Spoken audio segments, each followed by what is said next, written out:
What is good, guys? C4IQ here, back again with another castle. This time I'm talking to my man Rynge. I was gonna do some like soppy, like my hero, like my my idol, but I don't want to start that way off too much. Maybe I'll sprinkle a couple of bits of that in there, like salt bay in. But yeah, man like Rynge, what's good, dude? What's good, man? It's good to be here, bro. And, you know, you're one of my favorite people to commentate with and just chop stuff up about. I don't know if we can curse on this or not. Oh yeah, go ham, right? Go ham. Okay, yeah. So we can chop up shit about fighting games all the time and just life in general. So I'm happy to be here, yeah. Yeah, no, for sure. Like I think we've like bumped into each other every now and again. I mean, with the distance, it's hard, but online for sure. Online for sure. The PlayStation tournament. I think that was the first time I ever commentated with you. The PlayStation Guilty Gear one. Yeah. The PlayStation Guilty Gear 1, and then we may have done it a couple more times online, and then we got to do offline at Evo, which was sick. I was real happy about that. Yeah. I had to I had to redeem myself because the PlayStation one, I was not happy. I was you was one of the first Americans I commentated with, and you're also the first American I remember coming into commentary at Marvel when I used to watch Wednesday Night Fights. Oh, yeah, bro. I mean, that's like really my beginnings, right? Was I used to go to this local called IE Battlegrounds that was in the Inland Empire area, so it wasn't exactly like LA, Orange County, where most stuff was popping, but we had our little scene, right? And my man, IE Battlegrounds, Timjin Alpha, Mondo, he went on to work for XSplit. I'm not sure what he's doing right now. I know he got married as well. Always good vibes and good wishes to Mondo, because he really put me on in the first place, because he was the one running those. And then because of him, he ended up taking over the run back and Wednesday Night Fights, streaming those. And because I had the rapport and had commentated the local streams with him, I got to do like the bigger level up type joints, right? And then I got to be on a couple of other things, and that's really where I started. But Marvel 3 was my first game all the way. Yeah, see, that was kind of my first. Well, no, I played games before Marvel, like Street Fighter. I played all the old Marvels with like my uncles and stuff. I didn't know there was a scene, but Marvel was like, damn, there's literally people punching other people in the face. And I was like, this is the game I want to get into. Like that, I'm pretty sure that was the first moment I saw. I was like, people are hitting each other over games. This must be serious. Let me get involved, bro. Like, little motivating factor for you. You're like, violence, both virtual and in real life. No, that's what I'm attracted to. Well, I was double dipping in the on the violence. I was about it, but like, I think more of it was an aspect that I know Tyrant's like spoken about, and obviously you, because you're a big wrestling head. It's the theatrical part of fighting games, for sure. And I mean, go ahead. I was about to say, and obviously that's over the top, actually hitting someone, but it was like the physical expression after matches that I thought was like, yo, this is sick. Yeah, so like with the wrestling thing, right? It was always definitely been one of my passions, and I saw the parallels as well, like with the personalities, with the way people popped off after the matches, right? And that's definitely also what led me to like commentary. Is because like I always found like wrestling commentary fascinating, right? Like I really tried to learn from Joey Styles, Jim Ross, like Paul Heyman. Like there was mad good commentators, right? And I always thought like seeing the fighting games, like the personalities of the players, and like you said, like it's similar in game, right? Like it's two people fighting, like one wins. Like I always wanted to bring like that type of flavor to like the commentary. I was always like, bro, like if I get a chance to do this, like because of how much wrestling I watched, like I think I'd really be able to do it well. So eventually I got the chance. Just to, before we move on, also like when you talked about Marvel 3 like hooking you, it was funny because I got into the scene with SF4, right? I was an 09er, but when I would look at older games and stuff that I had missed out on, and when I saw Marvel 2, I was like, if there's ever a Marvel 3, I'm done with SF4 and I'm playing Marvel 3. And the universe blessed me with the game, and I ended up falling in love with it. So yeah, that game changed my life. Yeah, I rate that a lot. I think I'm super biased. Like I will play anything with the Marvel tile in it. I don't care. It could be good, it could be bad. I'm playing it. So we've been snapping. We know. I will always be snapping.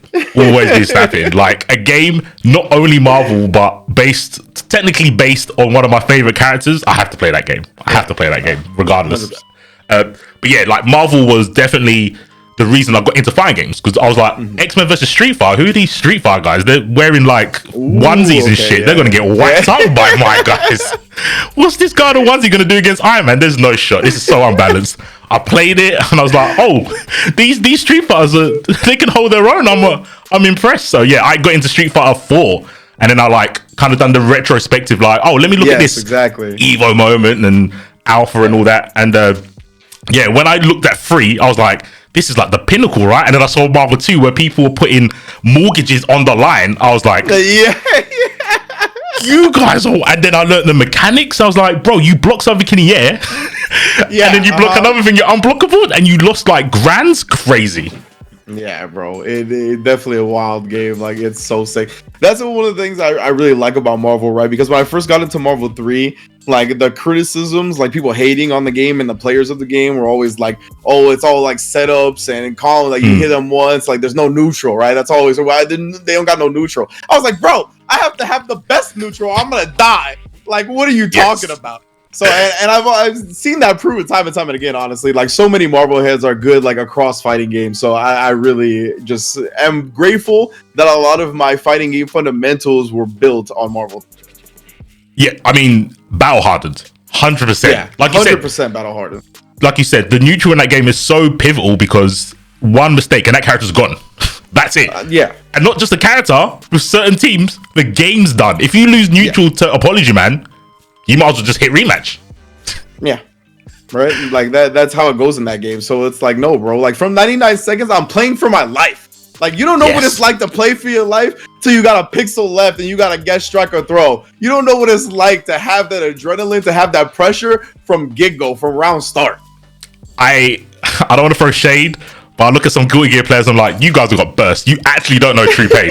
You actually don't know true pain.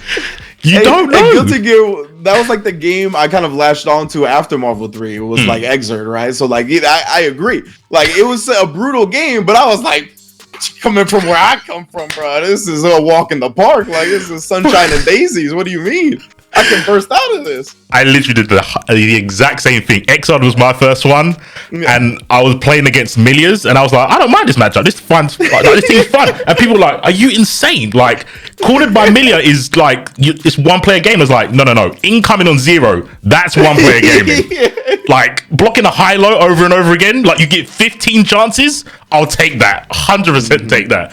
So, yeah, I think it has slightly jaded my perception on when other people talk about difficulty and like what game's hard, what game's good, balance and bruv, because even though it might not be balanced, it was so fun. When I look at other games and I'm playing, I'm like, it's kind of easy mode in terms of defense, I would say, because that game had unreasonable things. Yes, so absolutely.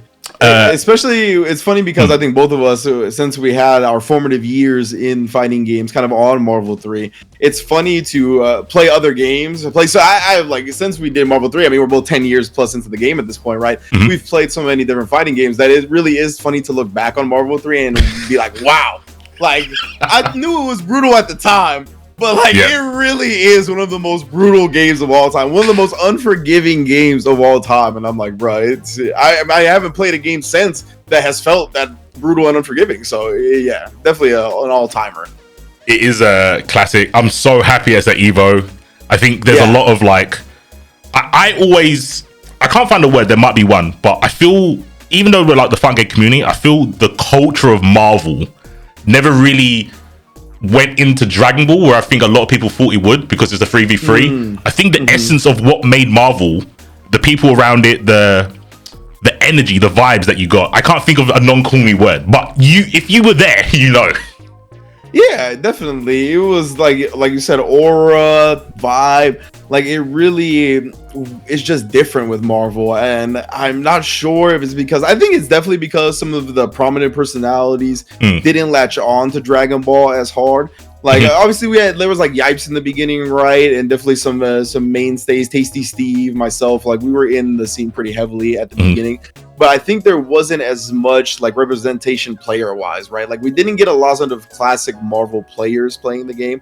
We had a few, like Cloud, obviously, right? Cloud from Marvel 3, Marvel Infinite, went into Dragon Ball. We had a few, but it just didn't feel like enough at the time, right? And I think it kind of was, I think that was the biggest thing missing, and I'm not sure why. I would probably say it was the speed of the game, Like, obviously, it's a very fast game, and it's got like different movement options and whatnot. But I think not being able to wave dash and stuff like that, I think that really hits home with certain players and what they want to do in fighting games. And I think that kind of held back the traditional Marvel scene that wasn't ready to play something similar but significantly different, right? And I think that's kind of a problem with the fighting game community in general, is that a lot of people are stubborn and they kind of want to just like, and that's cool. I guess I shouldn't really phrase that as a problem, but I think that's why we don't see some people play as many different games as like you or I, or people that want to play everything, right? It's because they kind of found their niche, they found what they want. And, even if they were prominent and super good at fighting games in general, if something doesn't really tickle their fancy or scratch a specific itch, they won't really play it. So that's, I think, what kind of happened with Dragon Ball. Yeah, I think me personally, I just got lucky where I will play any game as long as it's got a character I like in it. Yeah, so I feel you on that for sure. I mean, it's not a mentality you should have if you're competitive, because it's bad. Yeah. Sure. If you're trying to get money, do not pick characters because of looks. But luckily, that's not me. So I'll look at a game. I might say, I don't like this mechanic, or I don't think this is fair, or it's a little bit too slow. But if it's got a Saiyan looking character, I'll play it just straight up. Or a Zona. I feel that. I think that's kind of why I ended up playing so many fighting games, is because I feel like so many fighting games have cool ass looking characters. Like I played Marvel, I played Street Fighter because one of my friends wanted to get into fighting games before 4 came out. So he played like a little bit of Third Strike, like Kylera or friggin' Fightcade or whatever it was at the time, GGPO. And then we played 4 when 4 came out. And it was cool, right? Like I wanted to get good from the beginning. So like in 4, I played Rufus because that's who Justin Wong played. And I was like, well, he's like the best in America, right? So I might as well, if I'm going to study the tapes, I might as well study the tapes of Justin Wong. So that's why I played Rufus in that game. But afterwards, I kind of just always got attracted to characters that I really liked. Like I ended up playing Dudley. I thought Zero looked super cool. And then the Devil May Cry boys, right? Yeah. Like just kind of all like visually appealing. But then Exert, Guilty Gear came out. I got exposed to that game and I was like, holy shit. And then Injustice came out, and like Injustice had so many cool DC characters, and Mortal Kombat has cool characters, and Killer Instinct has cool characters. And I just ended up being like, bro, I want to play like all this shit. Like, and that's kind of just, and I think because of like really falling in love with aesthetically all the characters of different fighting games, and on top of that, like I was really just enamored with the competitive nature and like what I had to do to be good in fighting games. Like I loved just the chess aspect of it, and like just mentally playing against your opponent while also still having some type of physical aspect to it, right?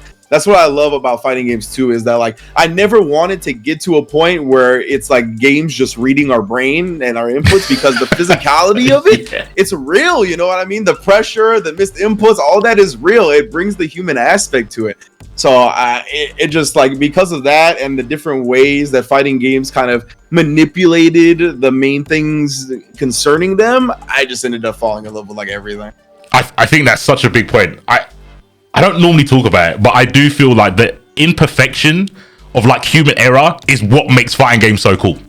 Oh yeah, because otherwise we'll just be watching tool assisted. yeah, exactly. Like it's like, okay, like that's fine. Like there's things where it's like just brain on brain, right? Like card games are kind of like that. Like there's not really going to be much like execution errors. It's like super rare if there's like an execution error in like a card game or something like that, right? And I respect that. I love the mental versus mental aspect of it too. But I mean, I grew up playing sports. I love the physical nature of stuff too. So that's why, like, I mean, fighting games is just such a perfect blend for what I love. That's, I think, why I'm so like invested, so passionate about it. Yeah, no, I think that's the nail on the head, because I play quite a few card games. I used to play Magic. I still play Pokemon. Obviously, I'm playing Snap. And that is like, this is my brain training. This is when I don't have to worry about my hands being cold or anything like that, but I can fully focus. And on the other end, you've got like sports, like you were saying, and it's like some people can be limited because of, you know, the physical aspect. But fighting games is bang in the middle. You don't have to be physically fit to do execution, but being fit, like if you watch Takedo, he will show you like the mind body thing that makes a big difference, especially in like high pressure situations and stuff. So and it's incredible that some people who are like held back physically, right, like Broly legs or something like that, has found a way to like actually like implement the physicality and the mental decisions into like fighting. It's like that's like so wild to me. That's like so freaking awesome. So I mean, like fighting games I'm a big fan. Yeah, for sure. I was about to make a parallel with like Broly Legs. If you've not seen him, go check him out. It's honestly amazing. But Yeah. I always have an argument when people are talking about balance and stuff like. Don't worry about the balancing too much, because what fighting game players do is they go into team mode to break the game anyway. Yeah. Like, and that's what Broly is. That he said, "Oh, this limitation should be holding me back. It's not gonna." Like, No, we all just go further beyond. We're literally just all Dragon Ball characters, and we don't know it. It's yeah, exactly. Restriction, that's the one thing you could tell a fighting game player. You placing restrictions on them, they're gonna look to break those as soon as possible. So that's a beautiful thing about the community. Yeah. One thing I definitely will like always hype up. Sometimes, I've been on Twitter, and there's some things that fighting game people say that you just can't defend.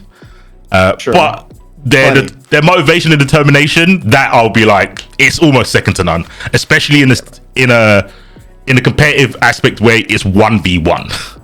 Like, yeah, super hard to man. do, man. Super hard to do. Like, so mentally taxing, stressful, right? Like, there's no moment where you could be having a bad game and a teammate could be going wild, right? They could be going insane, and because of that, like, they end up kind of lifting you up, and everybody starts playing better. It is 100% on you. And like, you might have a coach, you might have a support system, but nobody can actually change the result of the in-game thing but you. Mm-hmm. And that's really like, I mean, yeah, it is one of the most grueling, I think, and just a brutal, again, kind of mentalities to kind of have to fight against when you're in competitive esports. Like, so many other things are team games, right? So it's definitely a wild one. For sure. I mean, speaking about like the whole gaming aspect, we've been, making sure people that don't know, some commentators actually play first, and we're pretty good. Yes, yeah. Do you ever kind of miss the competitive nature over commentating, or are you like, you know what, I had my moment, I'm chill now?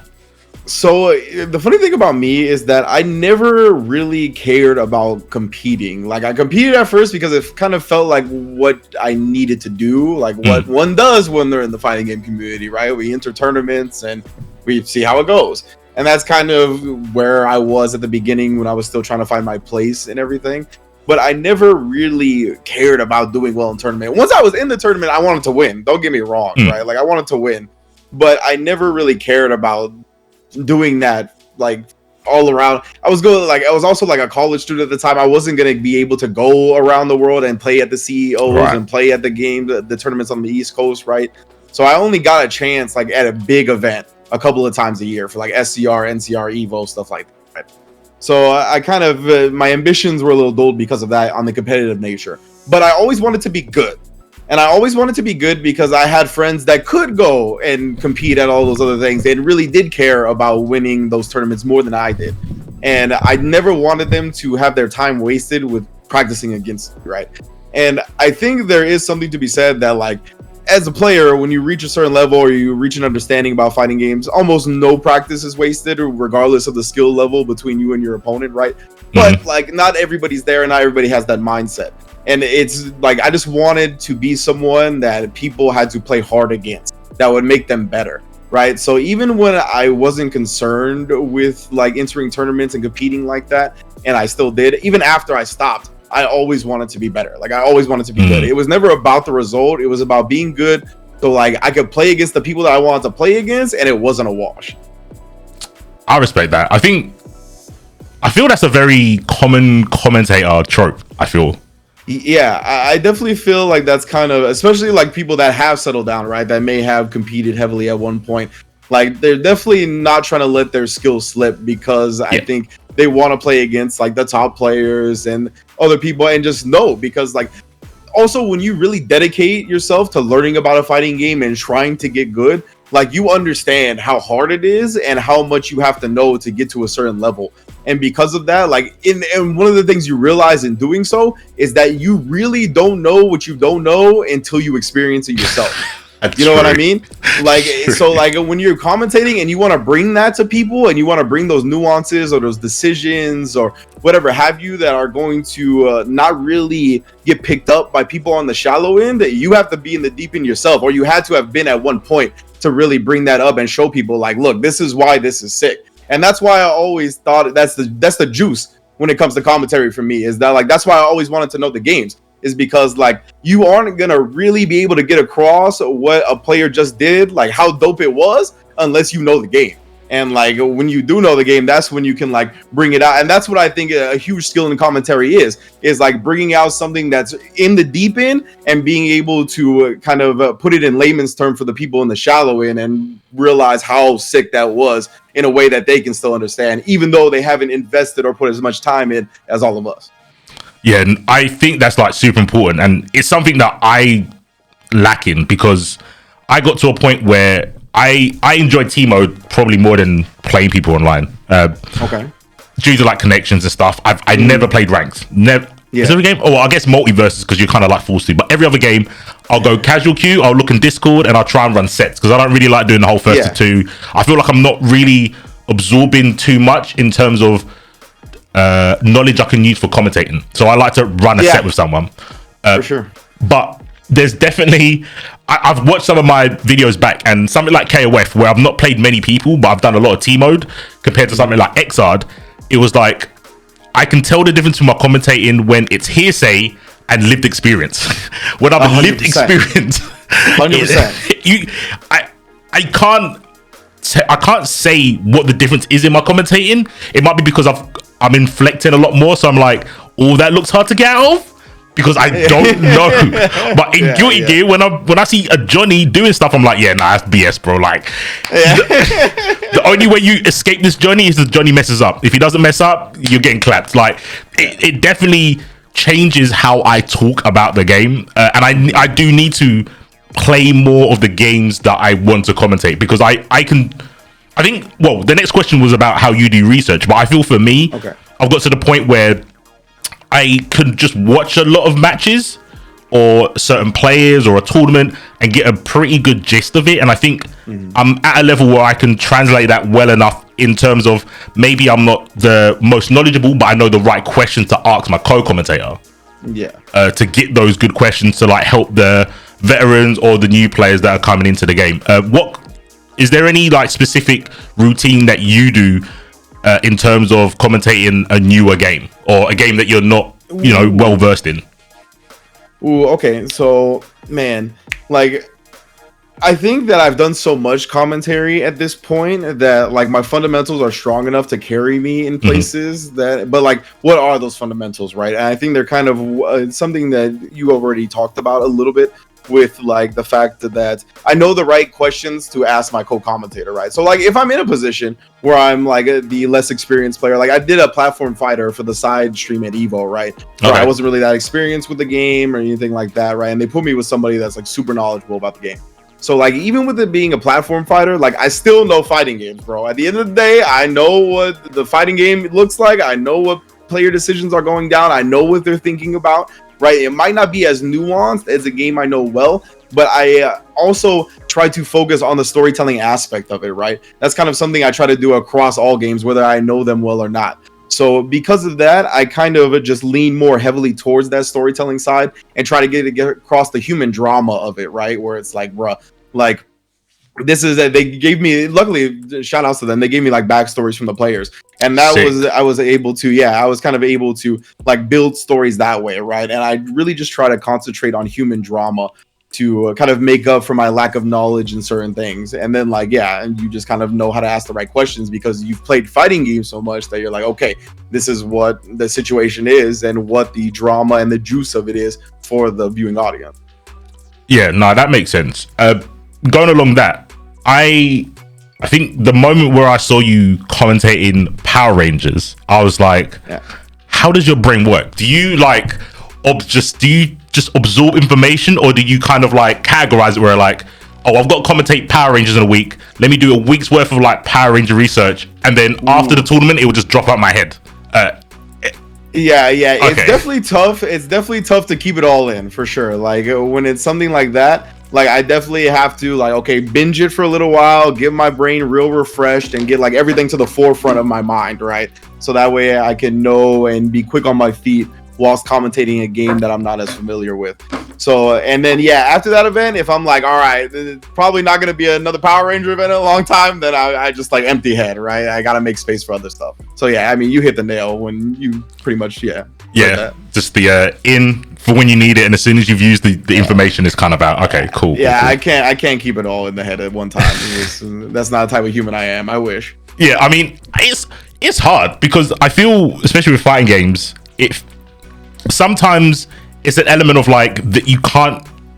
Everyone says you can't know everything as a commentator. Everyone says like, oh, you don't know all the data. You can't know every player in the pools and blah blah blah blah blah. And it feels like an infinite absorption of knowledge. And when you're kind of commentating one game, then two games, then three games, and you're trying to like keep up with like current events, like you said, because you kind of emphasize how you like the human side of the competition, right? Yeah. It's like you have to watch like 4 drama like soap operas, and you have to keep knowing like who's left who buried the body in the garden, and then you have to go back to it like a week later, and then that name might pop up, and you're like, have they done anything since then, or have they been on holiday? Like, I feel, especially for a lot of the commentators here in the EU, they come in one game and it's like they want to be the god commentator at that game.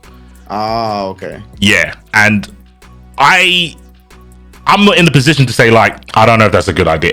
I want to say don't focus too much on one anime game, because trust me, you might love anime, but anime don't love you like that. Like, there's not the opportunities that you want, and maybe the opportunities that you deserve because you're a good commentator, they're not going to come. So is there any, when you're looking at like commentary gigs and stuff, is there kind of like a criteria that you look for in terms of whether it be money or how much time you'd have to learn because you're not too well versed or anything like that? Or do you just go, I like the game, I'll talk about it? There's a balance for sure. Like, when I like the game, most of the time I'm like, all right, like, who's gonna, like, if somebody's gonna pay me to talk about it, let's do it, right? Hopefully, like, I don't want like a ham sandwich and a pat on the back, you know what I'm saying? Like, I feel like I've earned a little bit more than that with the amount of work that I do to commentate these games, right? But a lot of time, with the liking the game comes with like, that's my priority. I want to like, if I like the game, then I'm down for it, right? And then if I get approached for stuff that I'm like aren't as familiar with or whatever. And another thing about me is that luckily I pretty much like every fighting game I play. Like I have something to like about almost all fighting games when I touch them. So like, because of that, like, I'm just naturally like akin to liking the game anyway. But yeah, I definitely like, there's money aspect 100%. And then like, when it's something that I'm not like that crazy about doing, then it's like the number has to be higher, right? But if it's something that I really want, then like I'll be willing to be more flexible. But there's also this aspect where I feel like at this point, I feel like I've earned a certain level of respect, like straight up, you know what I mean? And like okay, so I think like you can see me. I've obviously thought about this a lot, and I'm trying to I respect kind of organize it in my head a little bit, right? And I feel like when I bring myself to the table, like, I really bring a strong skill set. Like, I feel like I try to be interesting in every way. Like, I try to be interesting to listen to. I try to be interesting to look at. Like, you know, that's why the hair's the way they are. That's why I got the Dragon Ball nails, right? Like, I try to be the complete package, and I don't want to just be the person that knows the game, right? And knows the knowledge and the frame data and all that. I want to be able to bring the energy when I need to bring the energy, right? And that's why I was really happy to get the host gig at Arc Revo, because I was like, bro, like, I've always felt like the host gigs in the fighting game community are few and far between, right? We don't really have a lot of events where we have a designated host. So because of that, and when we do, I just always feel like no shots to any of the hosts and whatnot, right? We just don't really have people that are full-time hosts. So they're not really in the mindset like that. They almost are always like thrown into the position and whatnot. When we do get designated hosts, then and people kind of practice at it, then they're usually good. But we just don't have that often. But I always thought I would be able to strike a good balance of being a host and still being like a personality, you know what I mean? Like, being able to kind of hurdle and like herd the FGC, like personality wise, and like the aura and kind of the vibe to go back to it, right? And one of the things that, now that I'm thinking about it when you said that, is that when I used to commentate the run back and Wednesday night fights and stuff like that way back in the day, the comment I probably got the most was like, you make me feel like I'm at the arcade. Like I always got that like comment from like street monsters and whatnot. Like your vibe was like super laid back, and you made me feel like I was there. And I always thought like I feel like I've kept that. I feel like I've been able to improve on aspects, but I still keep that vibe about me. And I always felt like that would be a good vibe for the host, because often the host has so many responsibilities and they end up feeling a little stiff and stuck up because like they're getting, you know, orders in their ear. They have to stir conversations. They have to set up transitions and all that. And it's a lot. But luckily for me, I think my brain is able to juggle those things well while still kind of listening to my partners and kind of not cutting them off, and just I feel like I have a good sense of timing for that stuff too, when to be able to kind of stop the conversation or transition, and or I realize when the conversation is going to come to a natural stopping point and quickly get into something else, right? So yeah, that's, I don't even know where the question started, but that's where it ended. I can't remember the question, but you know, it doesn't matter, because all of that information that you just like chucked out, there was one point in it, and I was like, so I'm like you, I like to think that I've got everything thought out. Like I'm like always ready for an interview about commentary. I'm like, I know exactly what I'm doing, I know exactly what I'm saying, I know my routine, blah blah blah blah blah. And there's one thing that keeps like changing.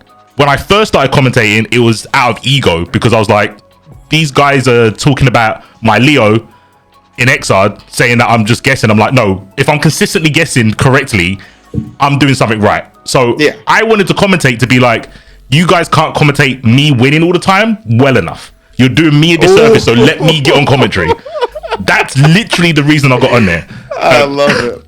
Along with, it was like 2017 versus fighting. I entered Xrd and I brought my equipment to stream it, and I commentated it, and I got more money for commentating than I did winning it. And I was like, this ain't worth it, man. This ain't worth it. Getting all this smoke for being a Leo player, and I can just get more money for talking about how bad you are. Like, it was crazy. So yeah, that's how it started. And then as I was doing that, I was like, you know what? I want to be like grassroots. I want my commentary to be like it's in a house session, because that's where I have the most fun. Then you start getting paid, and then there's rules. Yeah. And then there's things you can and can't do. And I'm like, I guess I'm setting out a little bit. I don't know what to do. So I did that. And then I still feel like, especially in Dragon Ball, I don't know if I can, I've done it a couple of times in Guilty Gear, where I try to push the limits of what I'm allowed to do. So yeah, there'll be like hard rules, like you can't wear X and Y. And I'm like, cool, I can do that.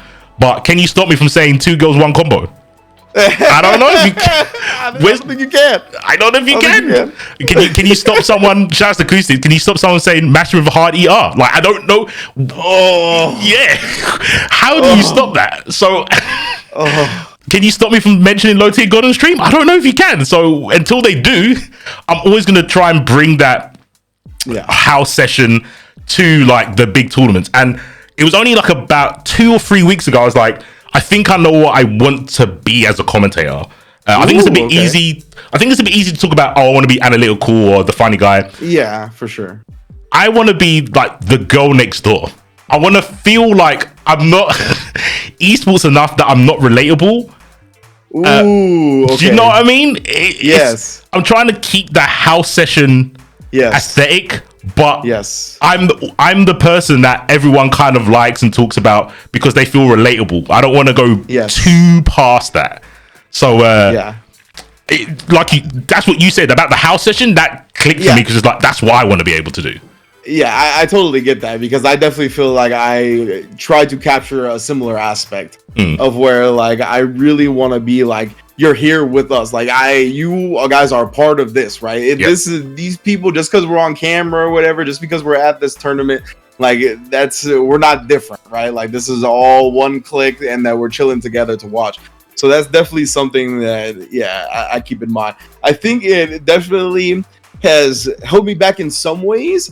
I think it takes a little bit longer to be taken seriously in certain aspects because of that. Right. Like, I'm like, bro, like, come on, son. I'm like, sure, like, I try to keep the vibe loose, but you're telling me I don't know more about the game than this person, or I'm not as skilled at this as this, you know what I mean? Like, I think that definitely has held me back a little bit, but at the same time, I know if I tried to go, like, if I tried to lose that, I would lose myself as a commentator. Like, I definitely would be doing some whack shit. So like I'm not trying to be something I'm not. So because of that, like that's like the highs and lows, the pros and cons of it. Like I'm down to ride that out because that's who I am. And I know that's how I'm gonna be the best commentator I can be.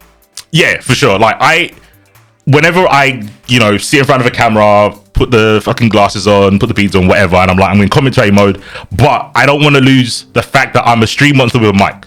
I'm no different to the people in the chat.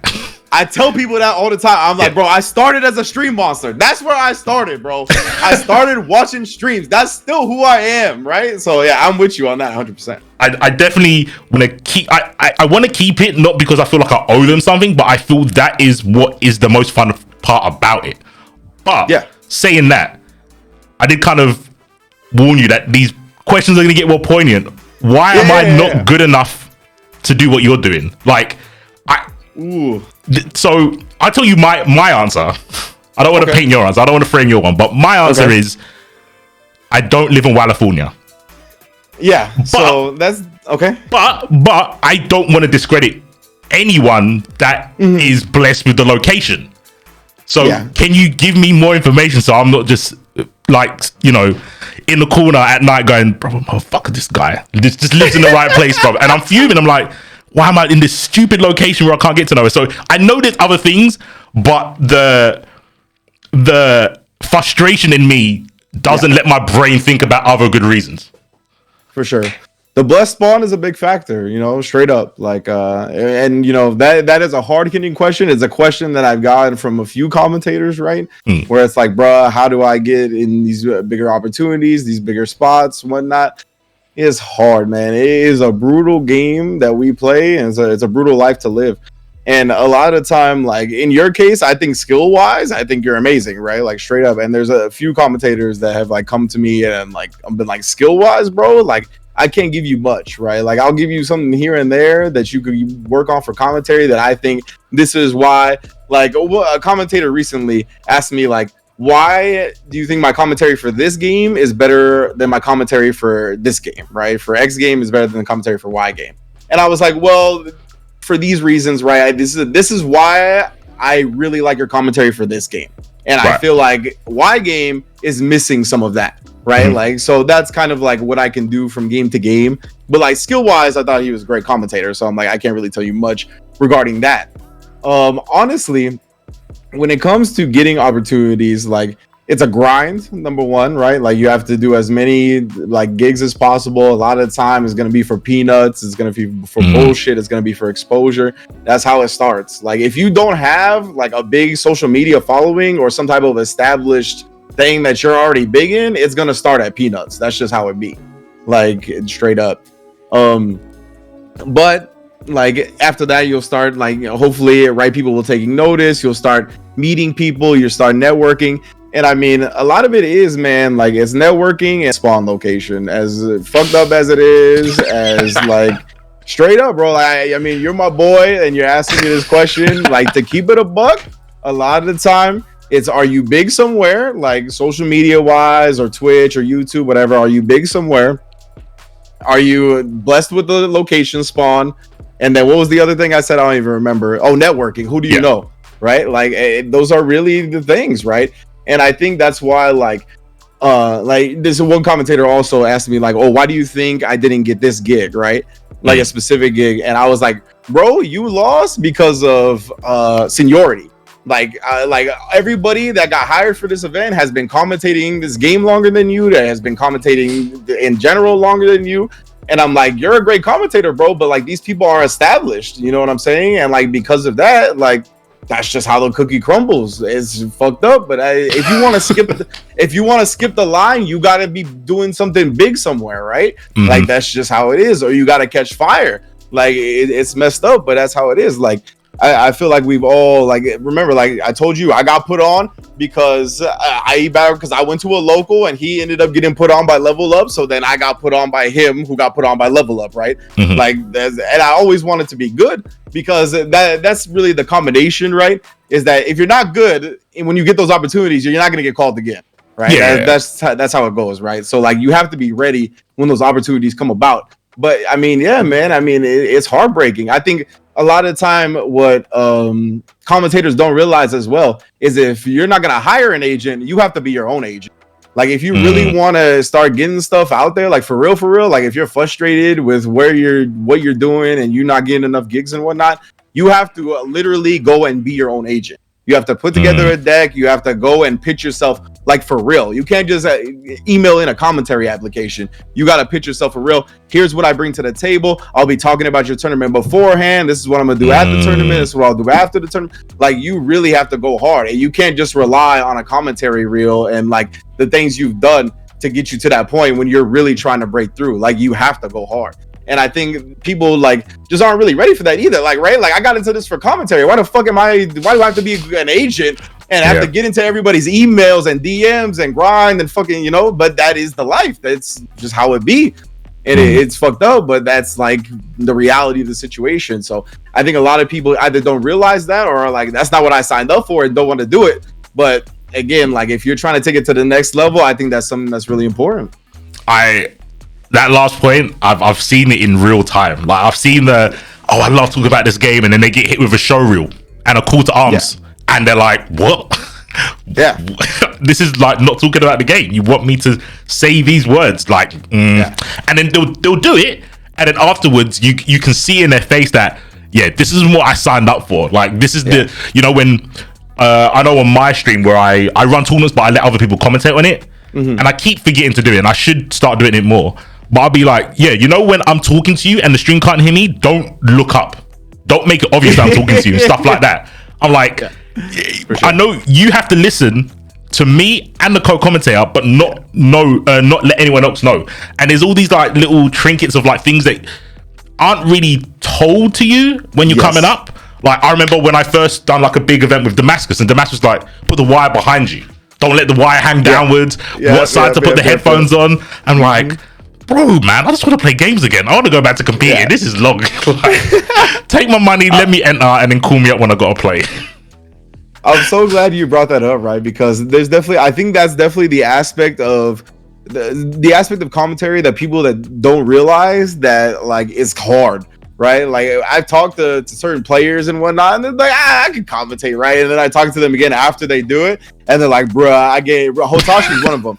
Like Hotashi would never approach me like, oh, I can commentate, bro, and like all cocky like that.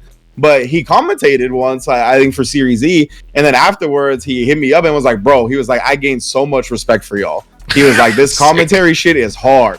And I was like, yeah, bro. Because, like, right, you're talking about the game and whatever. And it's one thing to be talking about the game and knowing about the game in a casual conversation, right? Where you got time to gather your thoughts. You're one in a circle that you're talking every 5 minutes and whatnot. It's different when you got to be the person talking constantly, right? And having a back and forth conversation and incorporating all these things that are not just about the game, right? Like the human drama element of it, right? That we talked about before. And then on top of that, the things you're talking about, where it's like, if you want to be professional, you got to put the wire behind your thing. Oh, people are going to be talking in your ear. It's important not to just cut off what you're saying and have everything be silent while the person in your ear is talking, right? That's a skill that you learn to have, right?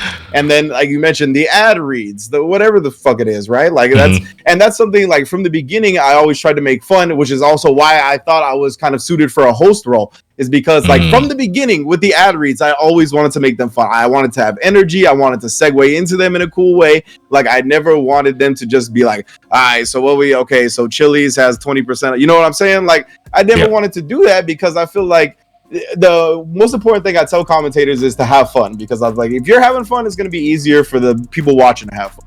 So when people are like really turned off by your ad read, I understand, right? Like it's a bill paying thing, whatever. It might be a whack product that you don't like, whatever it may be.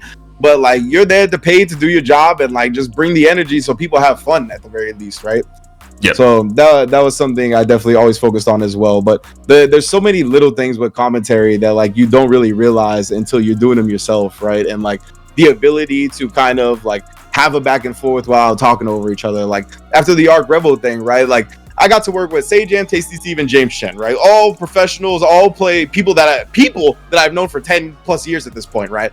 So the rapport was there. It was very smooth with how we kind of talked over each other. We didn't right? We didn't really talk over each other because we've all been doing this for a very long time. I had the producer afterwards talk to me about his boss, and his boss had worked for ESPN and a couple of other things, and was like, bro, to see like 4 talents like that be able to run for 10 hours, we were on stream for 10 hours, had like a 20-minute break, and barely ever talk over each other, like almost not. It doesn't happen, right? Even on TV talents.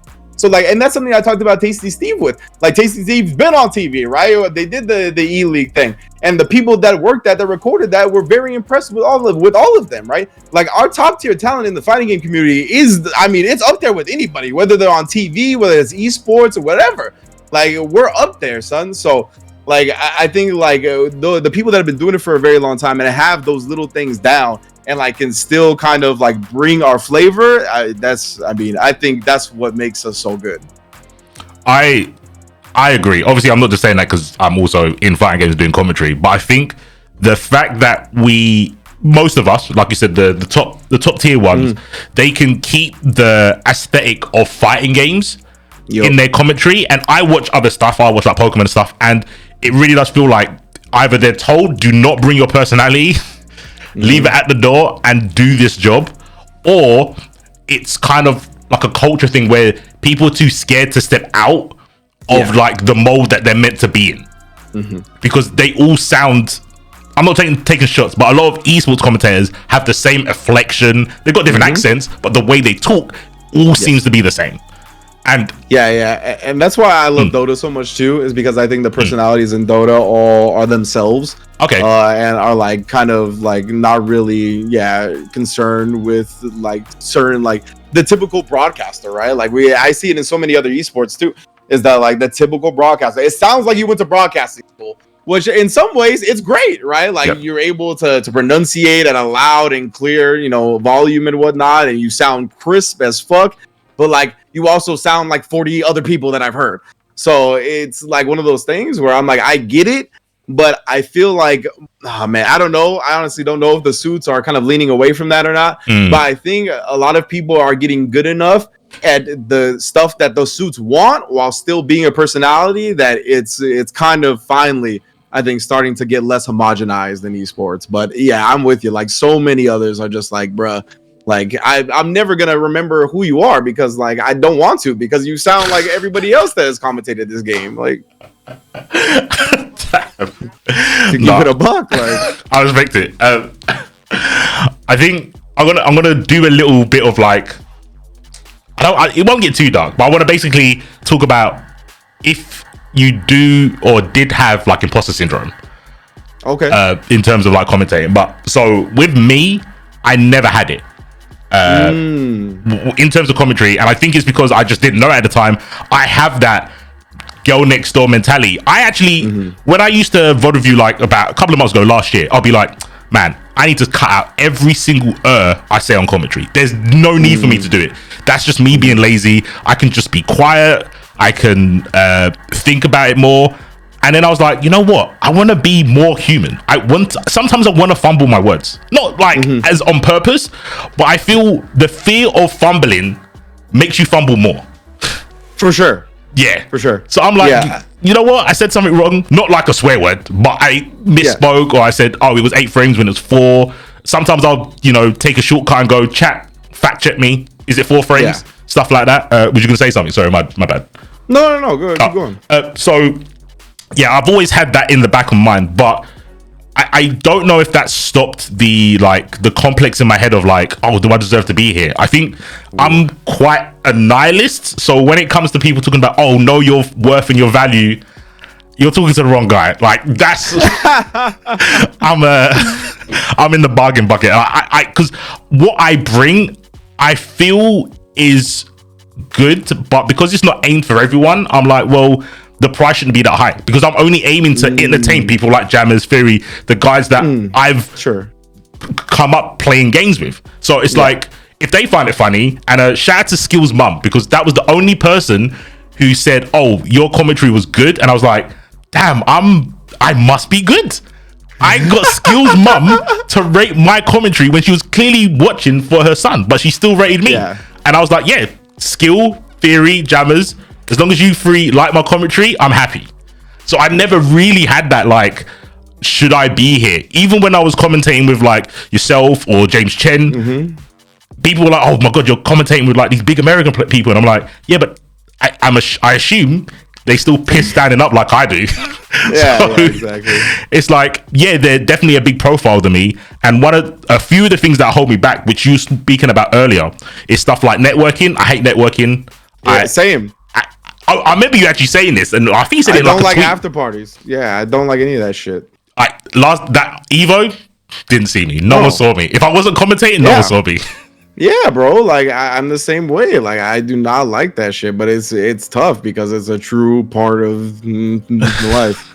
The thing is, it is life. It's not just commentary. It is life. Yeah, it's life in general. Straight up. If you like are a person that doesn't like networking and you're set up with a comfortable life, like you need to count your blessings, because like to get to where a lot of us want to be, we gotta talk way more than we want to talk.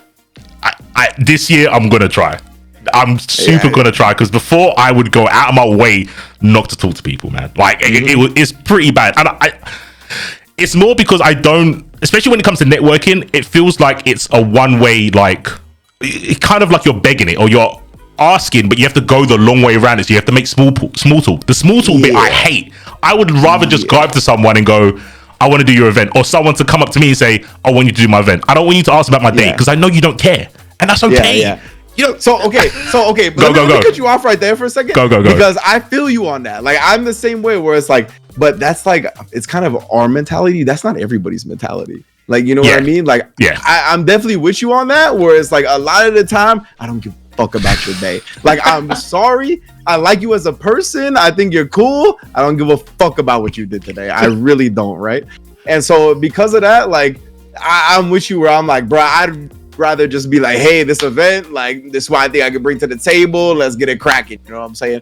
But a lot of people are like, bro, I'm at an after party. I'm trying to drink. Like, let's talk about the fucking Jury Feet trailer that just popped off. Like, you know, like a lot of the time it's like that. And it's like, and you kind of have to, as you said, go with the small talk, or you got to try to be a fun vibe or whatever, because like, then like, it's the reality situation. Shit like that will get you hired for shit in the future. Like, you don't have to talk about the event at all right there with them, but if they have a good time with you, they're gonna remember you. They'll hit you up, and then like right. And it's fucked up because like people in that position that are doing the hiring, they have to watch for the snakes in the grass too, right? Where it's like, are you just doing this to get close to me, so like I do hit you up for this event? It's fucked up, man. It's life though. It's definitely like kind of, I mean, you see it in a lot of industries, and this one is no different. It's not unique, and that's why I was like, when you said life, I was like, no, you're right. It's not just I'm like that in life. Like I go to work. Same. I was on shouts to Sam the Ding. I was on his podcast, and he was doing the question like, oh, how do you explain your job to other people? I'm like, bro, they don't know. Like my girlfriend knows because she's in the room next door. My parents know because I went to Evo. Before Evo, they thought I just talked to people in a chat. They probably thought I was on some Xbox Live thing. And I was like, oh yeah, I'm going to Evo to do this. No one at my work knows this. Like I just, and again, that could be more I just don't want to talk to people that aren't into the same things I am. But along that obviously hinders my networking and my clout. I'm not one of those people that is gonna take a picture of their beans on toast and put on Twitter and ask people how they like it. I can't do it, bro. Let me give you the realest thing I'm gonna say on this podcast is that I fucking hate how bad I am at Twitter. So like, I wish, bro, if I was good at Twitter, bro, oh my god, I would have so much less stress in my life. But because I hate tweeting and I just am not good at it, I just like, it's a struggle, bro. That Twitter number matters, and I'm like, fuck, bro. Like, I'm so bad at this shit. I don't know if I could be good at it. I don't think I would be, because it's so cringe to me. But when I see other people doing that, it's like, I get it. I know why you're doing it. Yeah, and I was at a point where I was a hater. I was like, man, fuck all these people that are good at Twitter, bro.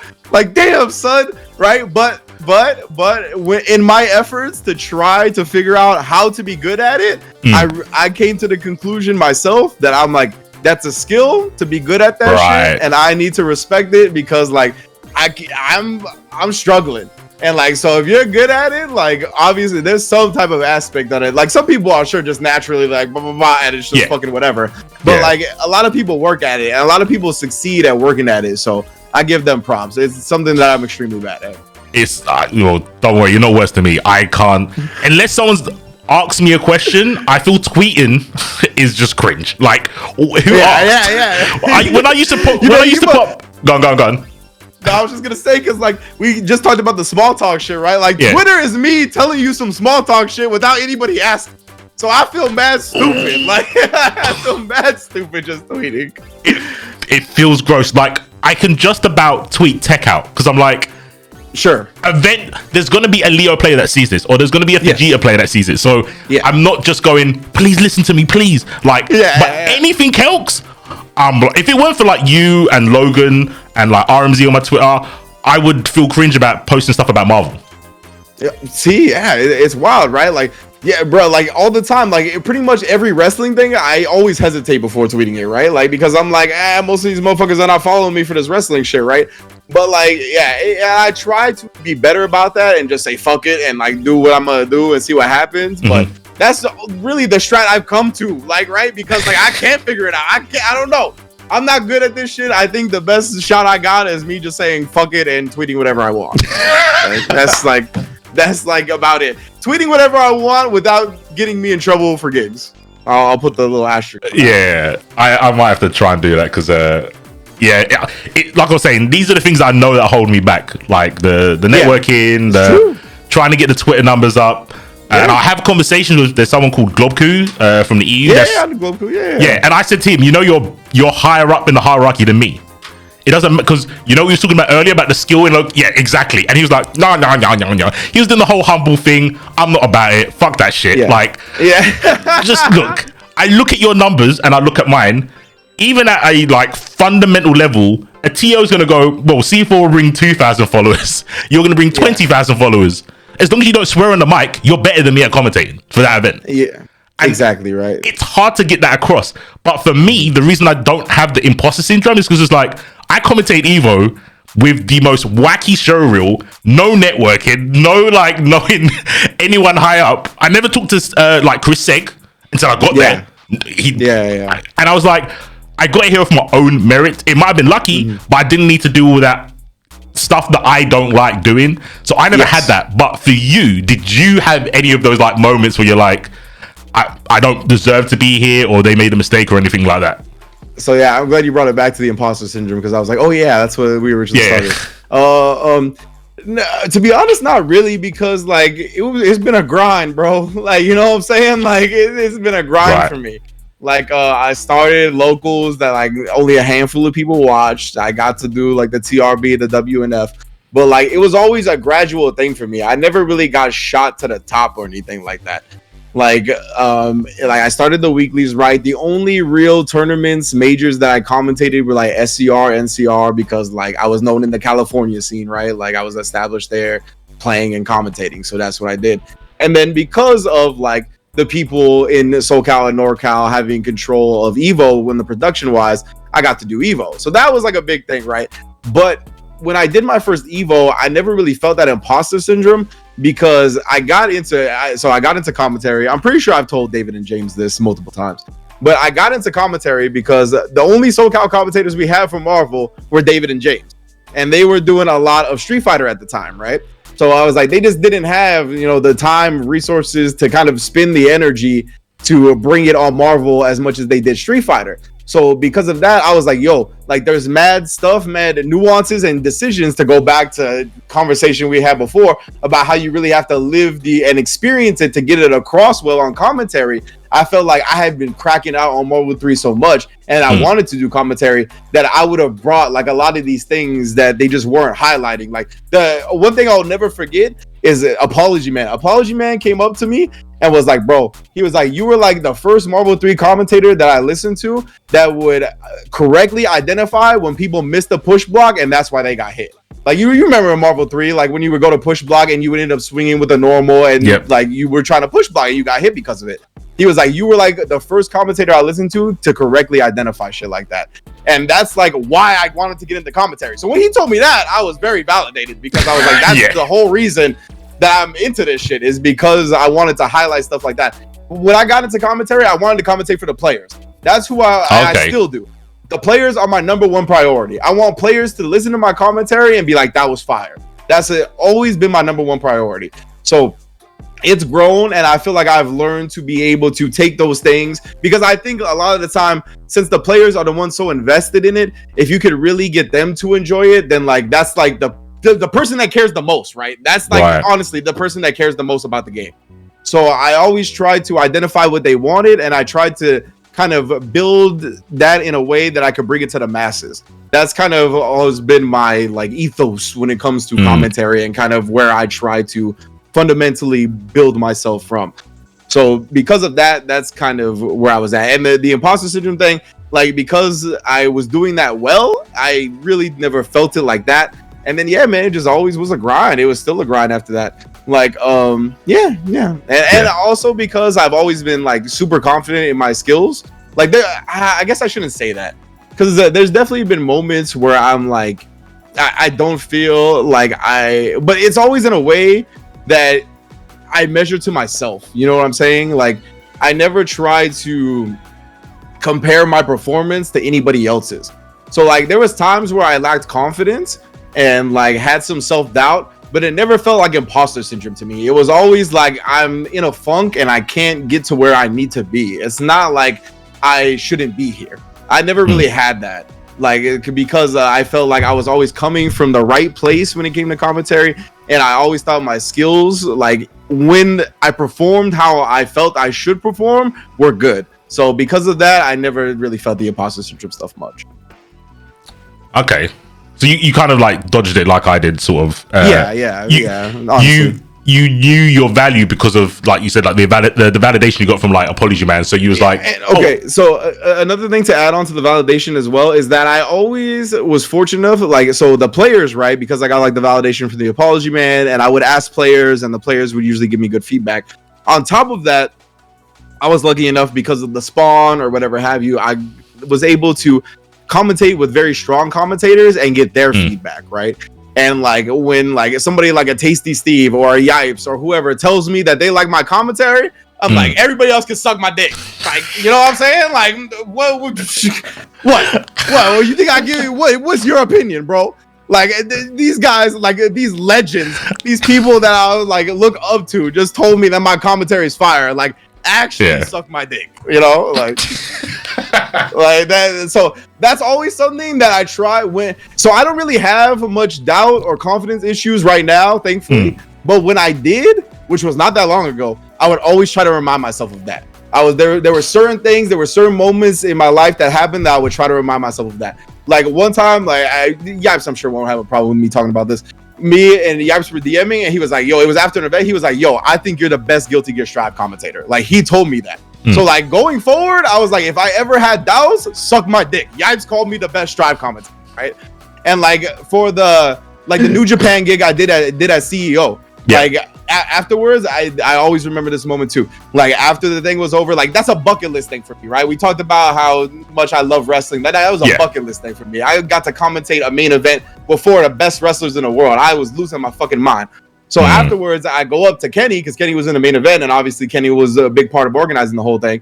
I was like, yo, bro, thank you, right? Like, just thank you for like having me be a part of this. And he looked at me and was like, yo, he was like, I made sure they got you because I know you know your shit. Like that, he told me that right after the match. So like when he told me that, I was like, again, everybody can suck my dick. Like that was one of those moments. That's another one of those moments where like, if I'm ever doubting, if I'm ever like shaky about shit, I look back at that and I'm like, bruh, like it's me getting in my own head. Like Golden Boy gave me mad good feedback after that. Like, these people that like have a lot of respect, and I have a lot of respect for, have shown me love. So when I doubt or when I have shaky moments, I try to remember that, and I try to stabilize due to those moments. I resonate pretty much the exact same. Those, I don't look back at, it's more of an ego thing. It's more like a pride thing, more than to like stop me from like spiraling into like if I don't deserve something or anything. So like when you said it, I put it in my reel, because honestly that reel, the bit at the beginning was whatever, but you said it, and when the Tuesday show used to be up, and Ultra David and James 10 did their thing, they put me on their top 3, and I was like, I commentated with James for about 2 months for ICFC. And I was like, within those 2 months, I got him to notice me. Yes. No one can tell me shit. No one can tell me shit. I just don't care. Yeah. And that's why I put those 2 things in the reel, because I was like, that's way more impactful than any of the other shit beforehand. Yeah, 100%, right? Like when you feel that, you're like, okay, like fuck all this bullshit, fuck all the noise, like this is the type of thing that matters. This is what I want, right? And I mean, yeah, man, it feels good when stuff like that happens. The question is though, what if you're a person who doesn't have that? Like, I've spoken to other commentators, people like Saint Cola and Dunk over here, and I don't know what it is, but I like hate. So I used to go into comments to see when people didn't like my commentary. And I never really found it. I could never do that. Yeah, see, I thrive off of it, but it doesn't happen often. The only time I've got it is when I did the Bruce Buffer thing for UFA. And I went Tiger Pop. I did that for like ages. My voice cracked and everything. And people was like, don't do that. And I was like, that's going to make me do it more. Like, I don't know. But I like that sort of stuff. I like, because even if they're like trolls or whatever, I like to look at criticism more than praise. So I'll look into criticism, even if they're hate, I'll be like, maybe they've got a point, but no one does it to me. I don't know why. I'm an asshole. I'm not nice to anyone. But I was going to ask you, without the validation from like your peers or people that you look up to, do you think there's like a way to not fall into that rut? Oh man, that's a good ass question. And before I get to the question, I think it is smart to look through the hate to see the criticism, like, because there is like usually like 1 or 2 comments of valid criticism and like 50 messages of hate, right? But it can actually be a game changer. So I don't blame you for doing that. I think it's smart. But in terms of when you don't have that like readily available, right? Whether it's because you're not being exposed to it or you haven't gotten a chance to partner up with some of these people that are like highly respected in the community. How do you like gain the confidence, I guess? How do you like, I mean, to me, to me, it really comes from the type of commentator you want to be and what you want out of commentary. And to me, if I was in that situation, right, I would think back, like, I'd think back about when I was in that position and it was all about the game to me, right? It was all about the game.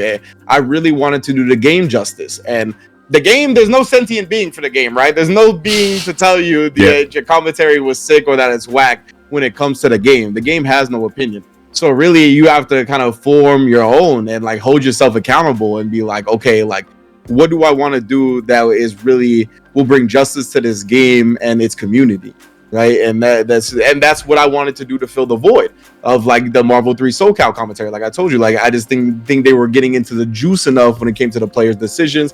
And because of that, I feel like the players weren't getting their just due, right? Because their decisions just weren't getting highlighted as well as I wanted them to. So because of that, that's why I got in. And I think that's kind of why, because I focused on that and I know like that is a valid thing. I didn't even need a player to validate that for me, right? Like I know the players because I was a player. I know if I do something sick, I want the motherfucking commentator to mention that I did something sick. So like I didn't need a third party to kind of tell me like that's where you should go. So because of that, that's kind of where I formed that first beginning of confidence, was like, okay, like I know about this game, I know about the decision making that's going on in this game, and I'm at a level where I feel like nobody outknows me about this game. Like maybe not in terms of like frame data, sure, like again, like I'll go back to the thing where like I'm not gonna know every single piece of frame data. I knew a lot in Marvel 3 and I knew a lot about the advanced tactics, but like it wasn't like just about that. I knew about that and I really knew the juice behind the player decisions. And because I wanted to bring that to the forefront, I was confident that I was doing that. And I felt confident in the fact that that was good commentary to me, because I was like, that is good commentary. Like, I still think that's good commentary. So like, because of that, that's really where I think my confidence was first formed. And I think you kind of have to hold yourself accountable to do justice to the game. I think that's kind of where you have to start. Yeah, I think I'm gonna think about that. I'll probably watch all the podcasts I've done before. I'm gonna watch them back when I'm not in the seat thinking about replies. I'm just gonna soak it in. But I think commentating to do the game justice is super important, and I think there's some times where I've not done that enough, or I go back into, I feel it's like a crutch. I think it's a good crutch, but I still think it's a crutch where I'll be like, I don't know this game too well. I've done it with like KOF, I've done Skullgirls, where I've not kept up. Like someone like Jammers will, he will go 6 months backwards and look at all the tournaments. He will know all the players. He will know their postcode. He will know their blood type. He will know everything about them. And I will say, he will go, oh, we're doing Skullgirls in a month, and I'll be like, I played Beowulf, I played Robo, I've seen some mix. I think I'm sick nasty at being able to look at a game and understand the mind game in any game. Other than 3D, I can't tell because my brain don't work like that yet. But platformers in 2D, I'm like, I don't need to research. I don't need to. I think me knowing the name will cloud my judgment on what they did being good or bad. So I like going in bareback, hands up. Like I will go in bareback and present to me the game, and I'll talk about it. But, and you said this earlier, stuff like that definitely holds me back, and that's why I think I'm not on certain people's level, because I will see them doing research, like yourself, like I said, Jammers, Sam the Ding, a lot of the EU commentators over here, Jonesy, Sir, all of them lot, they'll stream their VOD reviews and go, I need to do this. When I do VOD reviews, it's like, stop saying oh man, I could have said a well funny joke there. I'm gonna write it down in my book and I'll make sure I say, that's what I do. I'm kind of like a troll, like in myself with my ego, which, like you were saying earlier, you kind of have to look in yourself and bring out that ego when you haven't got other people to give you that praise and that validation. 100%. I just have it in way too. I should be giving it out. I should teach people how to be egotistical, because I think it is definitely one of the biggest driving forces I've had to be like, I'm not gonna network, I'm not gonna socialize, but I'm just gonna make sure everyone knows that I'm good at this. In my own lane. Like I said, the analytical stuff, unless I like the game, you won't hear that from me. Otherwise, you'll just hear puns and jokes. Maybe, oh, this player used to play this in another game, blah blah blah. But going from there, you're, like I said, this whole thing's about how you're basically multi-talented in multiple games, right? In terms of your commentary, and you've told us how you like prep for games, what it takes to do it. I'm gonna ask you, how long have we got? About an hour and 10 minutes. So this will be the last question, and this might make already? Jesus, okay. I know it's gone pretty quick. I'm not gonna lie. Yeah, we might have to do a part 2, bro. Yeah, I'm down. Well, first, you don't know the question. This might make or break that. True. So this question, I know I've thought about the answer, and we've kind of talked about this, the spawn locations and whatnot. But for Dragon Ball and Guilty Gear, so for whenever this goes up, Rynge did 3 world tours in the space of like a month, right? He did CBT, Dragon Ball World Tour, and then Arc Revo, right? Obviously for Capcom, no one knows me yet. It's fine. You will know me as Street Fighter 6. I think, have I told you the story of why I didn't commentate Street Fighter 5? I feel like you did, but I don't remember it at this time. Yeah, me and Jammers weren't allowed to commentate at the same time because we couldn't have 2 of us. Wow. Yeah. So wow. Okay then. Yeah. I said, Jammers, I had to hold him up like Simba in the Lion King. I was like, you're the chosen one. I'll go down in the trenches and talk about these anime games. Let's go. Jesus Christ. All right then. So I stepped down, but I think relations have opened up a little bit more in terms of commentary pairing. So I'll try Street Fighter 6. But yeah, so for the other 2 games, do you think you should have been there over me? Straight up. Ooh, that's a good question. We did talk about this, right? A little bit, actually. So we did talk about it with Dragon Ball, because when I found out C4 was not doing it, I was very surprised. Because I do not think I should have been at the DBFZ World Tour over you. Because, like, honestly, that was a big, like, again, it comes back to the spawn, right? I really think it was a spawn because, like, with Jake ended up dropping out of commentary because he qualified as a player. So it was a lot of last minute scrambling, right, with that stuff. So I think that's kind of why I ended up getting hit up for Dragon Ball. I think that's, I would say, is a location spawn thing. It's probably a little bit of an establishment thing too. You know, like just kind of like I've been around, I'm a little bit more known than you. But in terms of like Dragon Ball, no, I wouldn't say so, because I think you are like, you're probably my favorite Dragon Ball commentator, and I think like objectively, I think objectively you're like top 2, like probably like objectively in the game. So because of that, like I don't think so. Like if it was up to me, you would have been a lock to be there. For Arc Revo, I felt like nobody deserved to be there more than me. To be quite honest with you. The only person I think deserved to be there as much as me or more than me is Yipes, because DNF, he has right? been running DNF. DNF in North America is twitch.tv/IFC Yipes. That is DNF. Shout outs to Tong. Shout outs to Tempa Never Sleeps. There's tournaments. Don't get me wrong. I know Nexon hooked up with Tong. I did respect the Tong as well. Tempa Never Sleeps be holding down the DNF tournaments. But in terms of what most people know, what creates buzz around the game in North America is the can openers, right? And so because of that, I think Yipe should have been there for DNF. As well, he runs Guilty Gear too, and he done a shit ton of Guilty Gear commentary. So I think he was the only person that I would say deserved to be there as much as me or more than me. But besides that, man, I mean, like when the game first came out, I was one of the people that streamed the game the most on Twitch. When the betas was out, I was cracking out on the betas. I was having 17-hour streams on that joint. I commentate running Thursdays. I commentate Series E. I commentate whatever the fuck I can get my hands on with Guilty Gear Strive.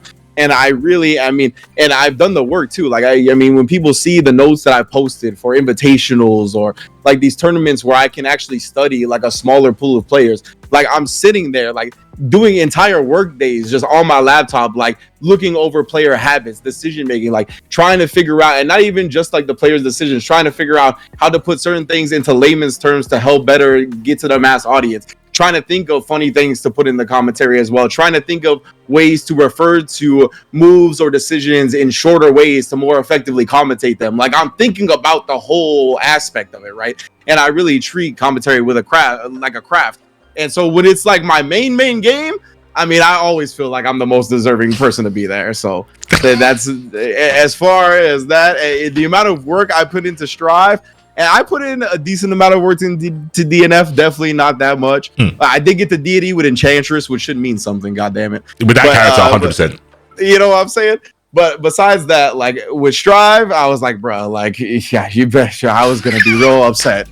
I was going to be real upset if I wasn't there. That's for sure. Okay, I respect it. Because, so, at first, I was like, I hate anime, and anime hates me. I was so tight. So tight. I'm telling you, from January I was like, where's this email, bro? Stop playing with me. Like, tell me when I'm catching the plane, right? And then obviously it came closer and closer. I got a message from you, and then a message from, there was someone else saying, oh, we're gonna see you in Vegas. And I was like, apparently I'm not going because I didn't get the email, right? So with Dragon Ball, I was like, the hierarchy's pretty clear. It's Damascus Tyrant and then anyone else from the EU. Sure. And I was like, they ain't got that much money to send me to Vegas. I was lucky when all the other world tours were in France, because it's like 80 quid on the train. So the Vegas one for Dragon Ball, it was more annoying because I've been to every other Dragon Ball thing on comms. But I was like, it's in Vegas. I don't stand a chance. That shit hurts more than other ones, is when you're on it all the time and it's like, okay, let's close it out. Where's my where's my email? Huh? Oh, okay. Well, that's why Arc Weather hurt more, because I was there for DNF and Guilty Gear Strive for all the EU ones. I was versus fighting, mix up, all the DNF stuff and Guilty Gear. I was there. So, and it was on my birthday. I was tight as fuck, bro. The level of muscle. And I tweeted, when they tweeted that Arc Weather was going to be on that week, I was like, damn, that's on my weekend. Really hope I get it. The cringiest tweet, the only time I tried to farm interactions and it fell on deaf ears, bro. I was slightly fuming. And then I think, this is bad, but the only cushion was that Yipes didn't get in there as well. Because like you said, the work he put in, I was like, bro, if he didn't get it, I didn't stand a chance. That's fine. Yeah. But yeah, right, yeah. But when everything settled down, I was talking to like the master stuff. I was like, bro, I can't commentate wanted because I'm so mad I didn't go to World Tours. I told him that, so I haven't been in there for like a month. So all that simmered down now. I'm chill. I'm gonna watch the VODs back this weekend. And what I realized is something you were saying about the work you put in Strive, and I know that. And instead of being salty that I didn't get to go to Dragon Ball and you did, I know out of probably anyone else, along with Jammers, when it comes to putting in work to make sure you're on top of the game to do commentary, I knew was the best thing. And it comes back to when you're talking about representing the game. I was like, if I'm not there, I know Rins will do a good job. So for both of them, I've let the demons rest, and I'm like, you know what? If I'm not there, I know Rins is going to do a good job, regardless if he knows the game like Strive or he's not as familiar, but he will do the work to be to put on a good performance for the people and demonstration of the game. So I let it go. So you could have said both of them, to be fair. You didn't have to say Strive, but you could have said both of them. No. So let me mention a similar thing that I felt where the roles were reversed a little bit. And I mentioned this to you briefly, I think at Evo, but I didn't explain the context around it. So for Evo, I did in-house top 8 of Dragon Ball, right? I was picking up them wounds, bro. Fuck, put the suit down, bro. This wound is still big, man. So let me talk a little bit about that, right? So I did the in-house top 8 for Dragon Ball, right? And I had done it in years past, which is why I think they went to me. But when they told me I was going to do in-house to top 8 for Dragon Ball, I was very confused because I was like, wouldn't it be obviously Tyrion and Damascus are doing top 8? Like I knew where they were going to be right? They're going to do in the stream top 8. So I knew where they were going to be, but I was like, where is Acoustics and Posey? Right? Because like I was like, I thought they would be the ones to do in-house before me because they're just more active on the game. So they weren't at Evo. So that's why I was like, oh, well, they weren't at Evo. I guess, yeah, because I've done the in-houses before. I guess they're just going to rely on me to do it again. But in-house top 8 was the same shift as Guilty Gear Strive semifinals. Right? And I knew I wasn't going to get top 8 for Guilty Gear Strive. I was like, it's a long shot. I'm really not probably going to happen. They ended up putting me on for in-house, which I thought was more likely in the first place. So I was like, I know I'm not going to get top 8 for Guilty Gear Strive on stream. I wanted to get it. I wanted to get the semifinals block for 2 reasons. One, because semifinals is always fire.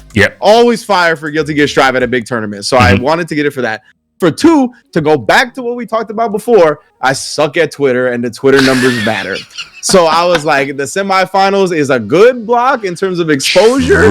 Maybe I could get some followers if I do a good job there. In-house ain't on stream, right? In-house drag, it ain't on stream.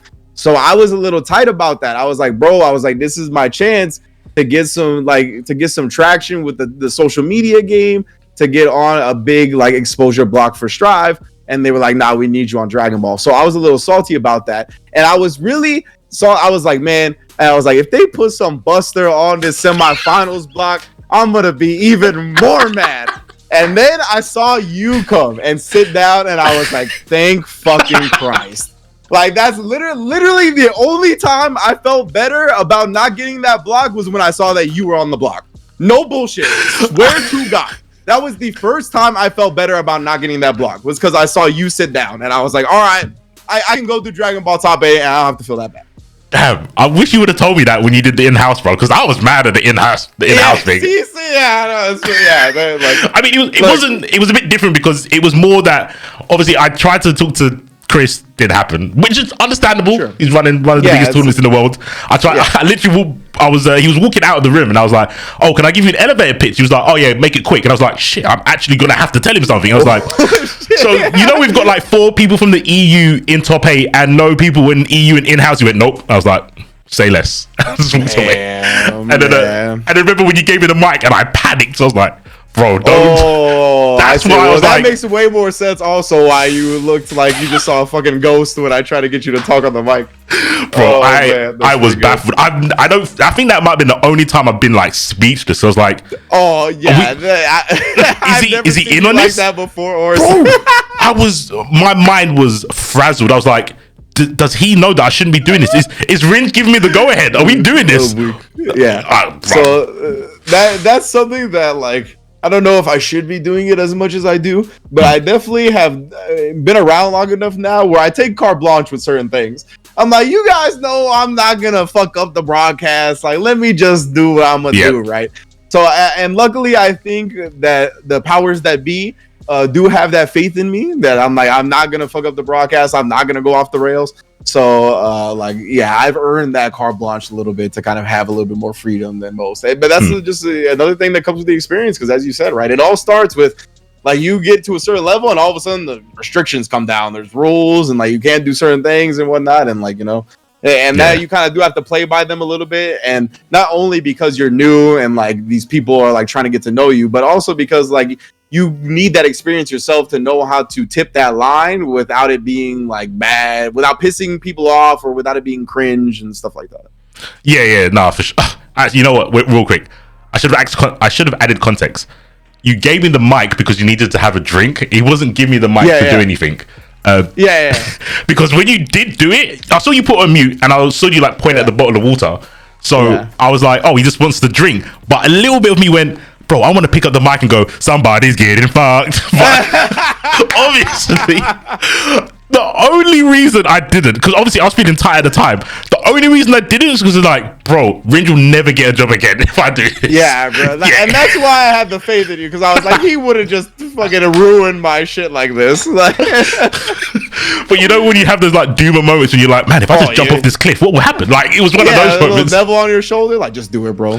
Just say 2 girls 1 cup really loud into the mic. Do it. Yeah, those demonic moments. They make commentary interesting, but yeah, I've calmed them down. I think, especially now speaking to you and knowing that it's kind of like it's not. I honestly thought I was the only one that kind of like got salty, because I think most people, you know, keep it under wraps and they just let it like simmer, right? But I do think you have to. Same with like fighting games. To a degree, you have to have an ego. Yeah, you have to think you're the best. 100%. And when people do get positions over others in the scene where we've already talked about, sometimes it doesn't matter about how good you are on the mic, as long as you don't swear and you've got a lot of followers, you're the better person for the job. It is kind of hard to keep your head above like all the like doom and gloom. 100%. Like it's hard, man. Yeah, and like, and you know, since I've been around so long, right, I've talked to like younger commentators, newer commentators about that experience, right? And I'm like, there's gonna be 2 moments of extreme saltiness. One is when you find out you don't get it, and the second is when the event actually happened, right? It's always the double. It's always when you first find out you don't get it, you're like, man, fuck, this entire day is ruined. Then after a couple of days, you'll get over it and you'll be like, all right, life is life, going back to your normal shit. And then the event comes around and all over again, you're like, how the fuck didn't I get this?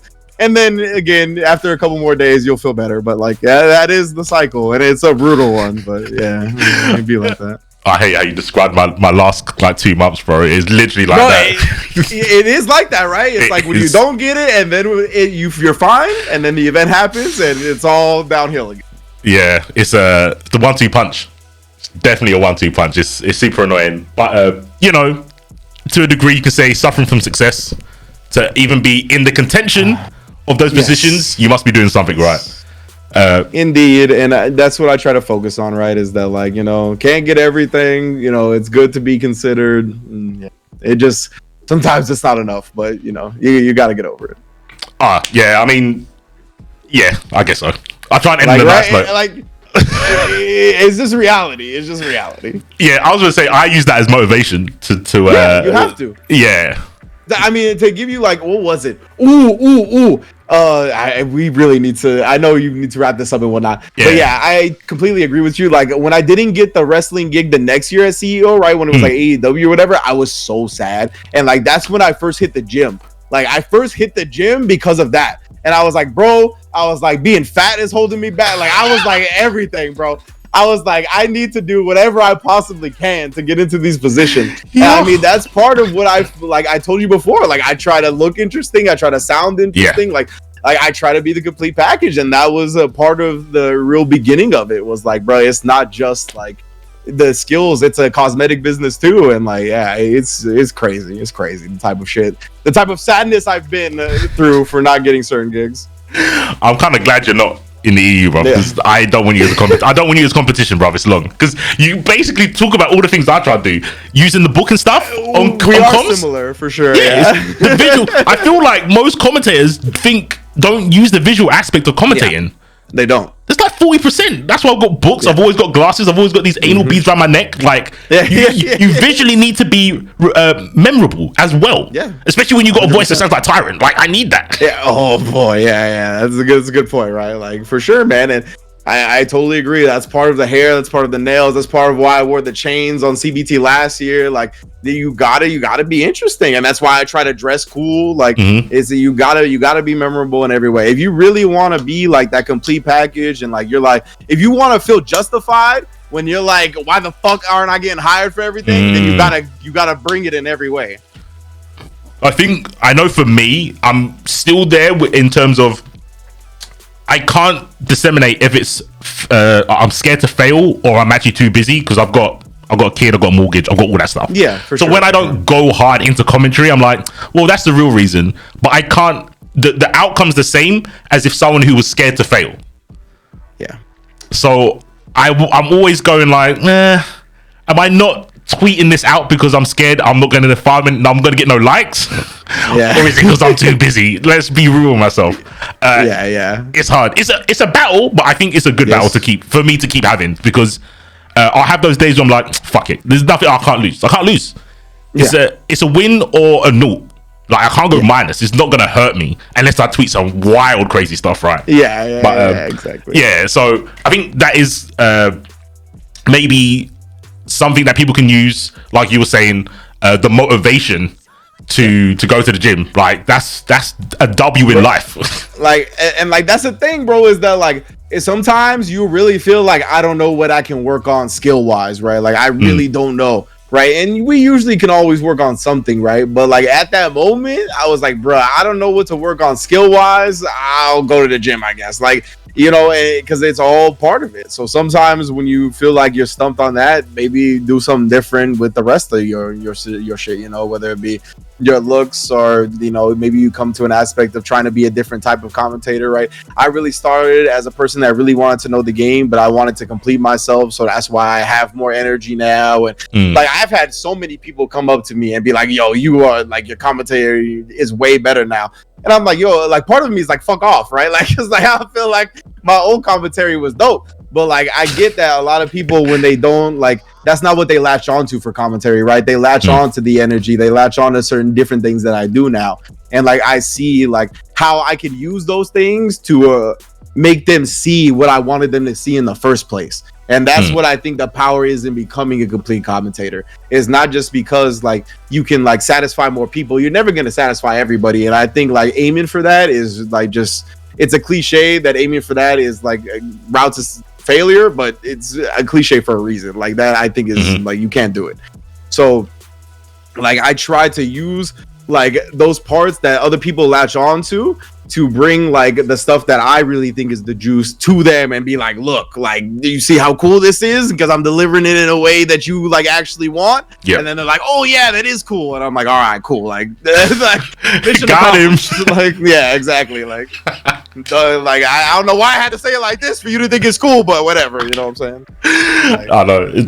I mean, it's a good way to wrap it up. And I think I've got one more question, actually. That's a good way to wrap up into the last question. So, with that type of mentality, I know for me, I want to commentate and try and host other stuff. When I saw like the last year's Arc Revo and I saw Logan hosting, I was like, damn, that looks sick. And he did radio, so he's the best host. He's just the best host. Sure. Right? Yeah, for sure. Regardless of all the drama we had with like the anime community and whatever, no one cares because he did the best job. And I was like, oh, that looks kind of sick. And I've seen like Yipes do it at UFA, and I was like, I feel a lot of my commentary is hosting. Yes. And I also want to commentate other genres of games because it was kind of one of those things where I can't tell the difference because the outcome's the same. I don't know if I've got crutches from commentating fighting games all the time because I know frame data and characters and history. Yeah. I wanted to do Pokemon, but there's no shot. I can't get into it first of all, and the rules look way too strict. Okay, I'll have to conform. I've heard some Pokemon commentary rules through the grapevine, and it does sound bananas for sure. Yeah. And a shout out to Wonder Chief, because he does it. He did it for Pokemon Wonder Unite. Chef, Wonder Chef. Sorry, what did I say? Wonder Chief. Yeah. Wonder Chef. He's cooking. Sorry, my bad. 1,000 apologies. Yeah, I saw them do Pokemon Unite, and I know them from like NRS. They used to do all the Injustice stuff. So I was like, oh, there's some sort of avenue from fighting games to Pokemon, and then I saw him in a suit, had the big esports smile. I was like, whoa, I'm not. Yeah. I'm pretty old, but I'm not that old yet. I don't want to go to that route. I want to still, chat shit and all that sort of stuff. I really want to do Marvel Snap.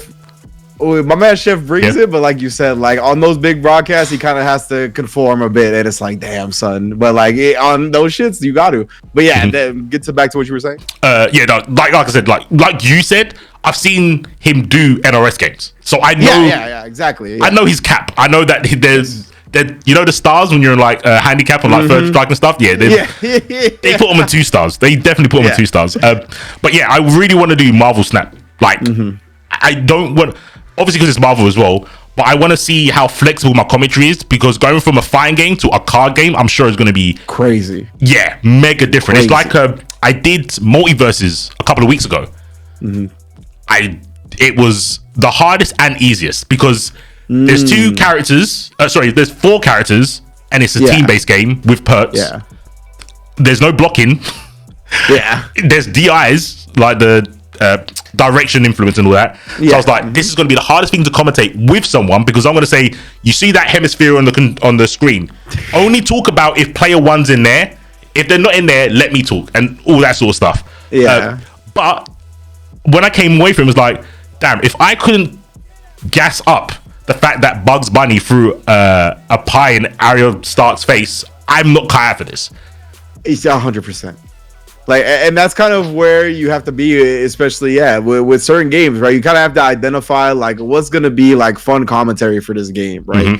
And it's like, for that, man, like you have things to work with. Like, even if it's not like, even if certain things are gonna be chaotic and whatnot, like you have things to work with because of the IPs and just like the silly shit that happens, that you could really still squeeze some nice lemonade out of that, Yeah, that's definitely the takeaway. And I guess it was a little bit of confidence to be like, I don't think it's easy. I am just that good when I turn away from it. And nah. You 100% right, because like it's really not like it's not that easy. Like, I've seen people try it, and I'm like, it's not that easy. No, it's not that easy. And people that haven't done it, well, not all people, of course, but there's people that haven't done it that will try to say it's easy, but it is fucked up. I would say, because I'm way more toxic than you, I think. But yeah, seeing people fail definitely boosts you up, man. The quickest way to get up a ladder is when the ladder's made out of bodies. I 100%, bro. Those you can run up the steps, unlike ladders. But but yeah, like I was saying, they're the kind of avenues I wanted to go into. Last thing, what is the plan for Rynge though? Where are you trying to delve into next? Man, I need to get a plan together, that's for sure. I think right now my confidence is really high in terms of who I am as a commentator, the skill set that I bring. Like, I think I could do anything, and I think I could do pretty much anything on the broadcasting side well. So, and I've had people tell me, like, I try to branch out into other avenues, like you mentioned, right? Do other games, do wrestling and whatnot. Like, I think my biggest obstacle as a human right now is like really buckling down and being my own agent. You know how I talked about it earlier, right? Like, we kind of have to be our own agent. And I think I'm at a point where I really need to take that seriously.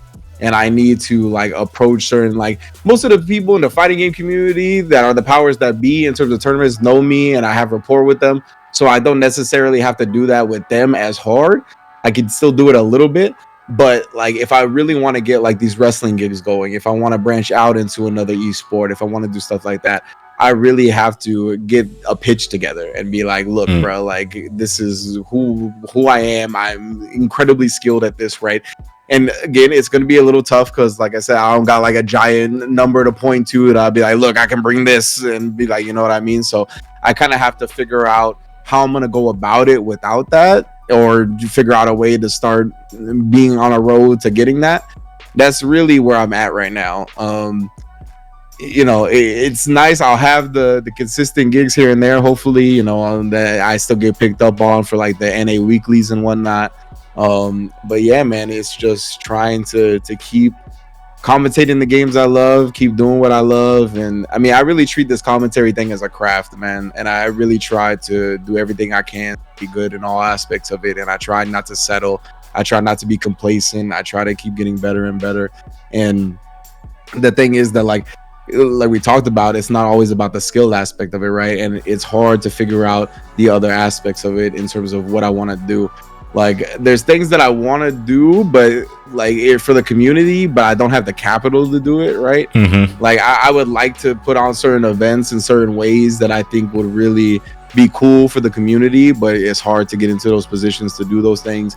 But that's another part of a plan that I could potentially get together, right? Is where I can like put together something, because in college I went to business school, you know what I'm saying? So like I'm savvy enough in terms of like knowing what I need to do to pitch to sponsors and to people that do have the capital, like to get behind this, you know what I mean? Like I know what I need to do and put together to get those things popping. So maybe that's the route. It's hard because, you know, like it's again, all I wanted to do with this at first was commentate, you know, and it's kind of spiraled into many other things. And for me to live the life that I want to live, I have to kind of do other things that I didn't expect to do at first. So right now it's kind of just trying to navigate through that, come up with a plan for the future, what the next step is going to be, because like, I mean, in terms of skill, I'm always going to be trying to get better, but like, you know, I got to do more in terms of like just positioning and I think to kind of help fighting games flourish, to help myself, my life flourish. Like I just got to do something bigger, take it to the next step. So whatever that is, hopefully I can figure it out. I mean, damn, I thought it was getting super deep, but yeah, no, I mean that sounded what's the space in it? You have to wait and see. Yeah, man. You know, like like I don't have a lot of specifics, and I think one of the things that kind of hinders me a little bit is like I have the big ideas, but it's hard for me to like find step one of certain things, or like I'll know step one, but then I get so caught up focusing on step 40 that it's like tough for me to focus on step one. Yeah, but that's something else that the gym has helped with too. Is that like going to the gym, you really see like a long-term result from something that you started that you really didn't think you were going to get there, right? Or like in my instance, right? Like the way I started, I was like, man, like, but I ended up getting to where I wanted to be. It took a while, but like the proof is in the pudding that if you put the work in, it's there, right? So it's about not letting yourself, at least for me, it's about not letting myself kind of get focused on the later goals and start the step one and be like, bro, like, I've had proof in my life, like whether it be with commentary, whether it be with the gym, whether it be with relationships with people, that like when you put the work in, it may seem bleak at first, but like the grind will pay off. So like because of that, sometimes I get away from that, right? When I don't get a gig that I feel like I really grinded for, like I'll be like, man, fucking like, what's the point of even trying? You know, I'll get into that mood too. But it's like important to try to bring it back and just try to do what I love, man. And I really love this community. I really love broadcasting. I love commentating. I love being on camera. I love hosting. So just looking for more opportunities to do that. I think to get more opportunities to do that, I gotta become my own agent for real. I gotta put together like pitches about who I am, what I bring to the table, and then, you know, start hitting some phones up. That's how it be. I mean, there's no better way to end it on that positive, motivational speech. I will say this is the inside joke that literally no one else is going to get when they see this, but I'm happy that you proved that zodiac sign from earlier today wrong. Yeah. Thank you. I appreciate it. If you want to go check out that joke, you're going to have to go to Twitch's ft.Rynge. You'll go there, find them on Twitch. You'll see the VODs. And then you can also be in on the joke because it's a funny one. It's a funny one. You had to be there. You had to be there. But yeah, shout out to you, Rynge. This was like super cool. Thanks for doing this. Yeah, super insightful. Didn't shy away from the hard questions, the poignant questions. Like that's what I try not to, bro. I try to keep it a buck. That's the best thing you can do. I was on one of the other podcasts. I was saying the people that I consider like really close mates, I won't lie to them. Yeah. And I try not to lie to anyone, especially when it's trying to when they need the honesty, especially in this kind of thing, right? Where you need to hear the answers, whether it makes you angry, sad, happy. The reality is the most important thing from that. So yeah, I think we've always done that with each other in terms of like commentary and all that sort of stuff. So I appreciate you jumping on, spreading that good, positive, motivational stuff to, you know, up and coming commentators, because I can't do it. I'll just say like, yeah, just I try to keep it real at the same time, right? Like I'm not out here sunshines and rainbows, like, oh, just grind it away and you'll be fine, right? There's aspects that you're not going to be able to control, and like you got to do what you can to not be affected by them as heavily as you normally would be, or how, you know, you can't spiral. It's hard. I've been through it, so I know. But yeah, man, it's definitely cool. I'm so glad we got to do this for sure. Thank you for having me on. Like I talked about at the very beginning, I love chopping up shit with you, so it's good. Definitely a great conversation. Yeah, no, I definitely. There was another topic I wanted to do and talk to you about, and it's more like the darker, like mental stuff. But okay. Yeah. Because from the bits I've talked to you from, I was like, I think you've been to the same place I have. Yes, most likely, yes. Yeah. And I watch you on your stream and like talk to other people, and I'm like, did you really go there? I'm pretty sure you did, but it looks like you came out like a different, like some like Kingdom Hearts shit, bro. Like you got a keyblade and just unlocked everyone's heart. Like it was crazy. I promise, bro. If you want to go into a conversation like that, I could talk about that for a long time too. Yeah, I'm down then. I'm down. Look, obviously not tonight, but definitely another time. Rated mature, I guess, because yeah, it could get pretty fucking. You know when you stare into the abyss and it stares back at you, one of those ones. Yeah. But yeah, I might put that one up on YouTube if they let me. But yeah, thanks for this one. Super cool talking to you as always. I'll catch you obviously in your chat when I see you snapping. But yeah, I'll drop the links below for Rynge's Twitch, his Twitter, and all that social stuff. Watch out for him, and I guess watch out for the next episode of the Castle. I don't know who I'm gonna have on, but it'll be someone. Fuck knows who though. But yeah, take it easy, guys. Peace.